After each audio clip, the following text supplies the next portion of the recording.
ಬನ್ನಿ ಗಾಯ್ಸ್, ಇವತ್ತು ನಾವು ಮ್ಯಾಂಗೋ ಕುಲ್ಫಿ ಮಾಡುವ. ಇದಕ್ಕೆ ಬೇಕು ಮ್ಯಾಂಗೋ ಸಿಪ್ಪಿಯನ್ನು ಪೀಲ್ ಮಾಡ್ಕೊಳ್ಳಿ.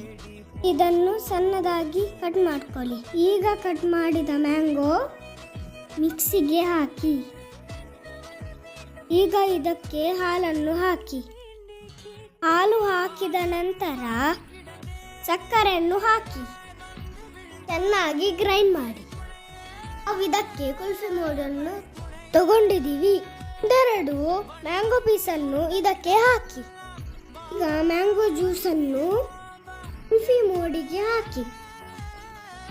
ಎಲ್ಲದಕ್ಕೂ ಹಾಕಿದ ನಂತರ ಮುಚ್ಚಳವನ್ನು ಮುಚ್ಚಿ 8 ರಿಂದ 9 ಗಂಟೆ ಇದರಲ್ಲಿ ಇಡಿ. Yummy mango kulfi ready.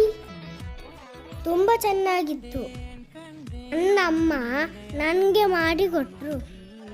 ನಿಮಗೆ ಬೇಕಿದ್ರೆ ನಿಮ್ಮ ಅಮ್ಮನ ಹತ್ರ ಹೇಳಿ. ನೆಕ್ಸ್ಟ್ ವಿಡಿಯೋದಲ್ಲಿ ಸಿಗ್ತೇನೆ. ಲೈಕ್ ಮಾಡಿ, ಶೇರ್ ಮಾಡಿ, ಸಬ್ಸ್ಕ್ರೈಬ್ ಮಾಡಿ.